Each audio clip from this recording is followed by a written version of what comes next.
Kautal Pelé Fulbe, un collectif d'associations de Fulbe illégalement reconnu, a organisé une conférence de presse pour dénoncer l'utilisation de la langue Wolof comme seule langue de travail au détriment des autres langues qu'ils considèrent comme une violation. Depuis 20 ans, selon eux, tous les chefs d'État du Sénégal ont tout fait pour imposer le Wolof et reléguer au second plan les autres langues nationales, une situation qu'ils ne peuvent pas accepter.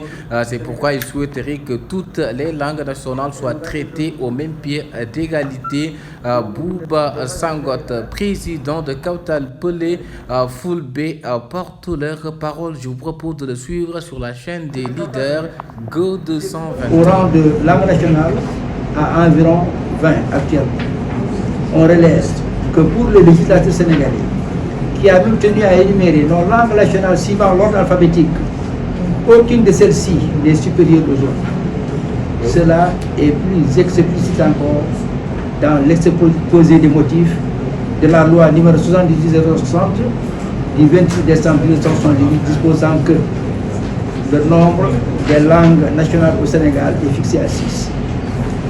Comme il ne saurait être question d'établir entre un quelconque ordre hiérarchique, c'est la loi numéro 78/60 du 28 décembre 1978 qui le dit. Comme il ne saurait être question d'établir entre ces langues un quelconque ordre hiérarchique, elles sont énumérées dans la nouvelle disposition constitutionnelle selon l'ordre alphabétique.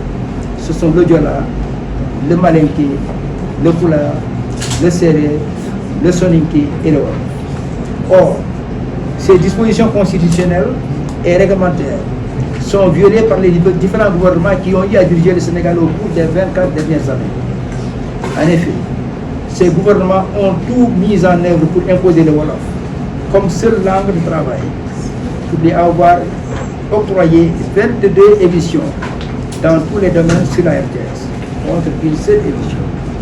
22 émissions en Wolof contre une seule émission dans chacune des autres langues nationales sénégalaises. Et encore, donner des informations, uniquement des informations du lundi au vendredi. Pour avoir également choisi le français et le Wolof pour les discours officiels. Le Wolof, le français et l'anglais au niveau de l'aéroport international Blaise Diagne. Le Wolof, l'anglais et le français au niveau du terre.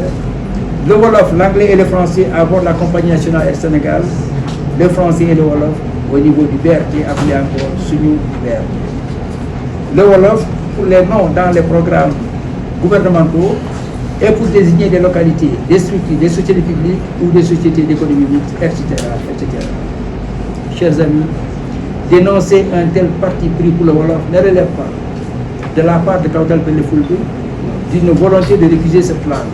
Loin s'en faut. Ce que Kautal rejette, c'est plutôt le fait que la valorisation du Wolof se passe au détriment des autres langues nationales sénégalaises qui devraient toutes être traitées sur un pied d'égalité. Nous ne demandons ni plus ni moins qu'un droit que nous reconnaît la Constitution sénégalaise. La Constitution du 22 janvier 2001, autant pour moi. Nous ne demandons que l'observance des dispositions législatives et réglementaires de notre pays. Rien de plus. Vouloir imposer une seule langue et reléguer les autres au rang de simple langue régionale et à long terme, les rayer de la surface de la terre pourrait être source de menace pour la stabilité de la nation, voire pour son intégrité. Aussi, conviendrait-il, pour la préservation de la paix sociale au Sénégal, de mettre un terme à cette politique de 2 poids 2 mesures, en faisant prendre les dispositions nécessaires de manière à assurer, premièrement, l'égalité dans le traitement des langues nationales du Sénégal dans tous les secteurs où le usage est requis.